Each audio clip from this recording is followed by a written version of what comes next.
daerah otonomi baru. Saya ingat itu yang pertama itu adalah Provinsi Kalimantan Utara. Itu Mas Ganjar. Dan dia orang yang sangat piawai untuk memimpin rapat-rapat itu. Jadi Anda yang mengatakan Ganjar pantas untuk menjadi presiden? Iya. Pak Prabowo, orang yang sudah menghabiskan waktu puluhan tahun, jauh sebelum saya sebagai politisi, pantas. Jadi siapa yang paling pantas dari mereka bertiga? Ya, pertama kita tentu menghargai ya bahwa Pak Jokowi sampai hari ini masih tercatat sebagai anggota PDI Perjuangan dan tentunya saya tidak bisa dan tidak berani menyimpulkan kemana dukungan Pak Jokowi. Oleh karena itu, di antara basis kekuatan kepartaian PDIP dengan figur Jokowi yang kuat, itu akan dipertaruhkan di 2024. Ini yang saya kira kita tinggal tunggu waktu. Indonesia tanah air beta, pusaka abadi nan jaya. Cita-cita 2045 Indonesia emas bukan rahasia lagi. Calon-calon pemimpin penerus estafet Presiden Joko Widodo harus diperhitungkan. Kita tahu Presiden Jokowi tidak bosan mengatakan 2030 Indonesia mendapatkan bonus demografi yang hal tersebut harus dipersiapkan dari sekarang. Maka perlu pemimpin yang mumpuni, bekerja lincah tanpa banyak kata. Maka sekarang tidak perlu ribut lagi akan dinasti politik, nepotisme, saling menyerang, memfitnah untuk membungkam lawan. Tapi yang kita butuhkan sekarang gagasan besar untuk masa depan. Tak heran jika Presiden Jokowi menggaungkan calon presiden yang bernyali dan punya nyali. Karena keputusan MK yang kini masih diproses sidang etik oleh MK menjadi sorotan atas lemahnya MK saat ini. Bagaimana jika para hakim konstitusi, terutama pamannya Gibran, Anwar Usman, dinyatakan melakukan pelanggaran etik? Cukupkah hanya sampai mengundurkan diri dari jabatannya, atau malah MK akan memberi catatan serius terhadap putusan MK? Nah, ada pula spekulasi mengatakan semua drama ini sengaja dibuat ruwet agar pelaksanaan pemilu ditunda. Spekulasi publik tanpa bisa ditahan memang bermunculan. Ada pula yang menduga bahwa akhir drama berujung pada pemakzulan Presiden Jokowi. Ingatkan dengan kasus lengsernya Gus Dur? Loh, kok sampai sana? Apa kesalahan Jokowi yang dianggap melanggar konstitusi?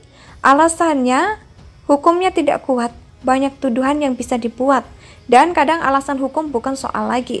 Yang menariknya lagi, di sela sidang etik oleh MK, Prabowo diberitakan mengunjungi ET di kediaman ET. Ada apa? Hanya makan-makan. Gak ada pentingnya. Apa yang akan terjadi sepekan ke depan? Pengagum Gibran mengatakan itu hanya framing saja. Ya tentu, semua yang belum terjadi dan tidak disukai pasti mendapat penilaian cuma framing. Sama persis saat Gibran dulu digadang sebagai bacawa pres Prabowo. Kan dianggap hanya framing. Wong Jokowi sendiri bilang gak logis. Framing juga diberikan atas isu 3 periode, dianggap menampar muka Jokowi. Mencari muka dan menjerumuskan. Namun belakangan diakui sendiri oleh Menteri Bahlil bahwa dia yang mengusulkan 3 periode. Namanya juga politik di masa pemilu. Ada yang menyerang dengan membuat opini dan ada yang mencoba menyangkalnya. Pertanyaan publik kemudian, apakah pengagum Gibran bisa legowo menerima demi hukum posisi cawapres Gibran diganti dengan ET? Atau mereka nggak terima dan lakukan perlawanan? Ya, ini artinya apa ya? Kubu Gibran jika menentang bisa dianggap tidak dewasa. Dan tujuannya nyawapres itu semata hasrat kuasa benar terbukti. Maka orang-orang yang bakal menjadi pemimpin tertinggi idealnya harus sudah matang. Menjalani proses panjang sehingga mental, manajemen hingga jiwa kepemimpinannya sudah teruji. Nasib dan hajat hidup ratusan juta rakyat tidak boleh untuk coba-coba. Ganjar Pranowo dan Mahfud MD adalah contoh ideal sebagaimana sosok pemimpin matang yang merintis karir dari bawah. Lahir di tengah keluarga biasa, mereka berdua benar-benar merangkak dari bawah.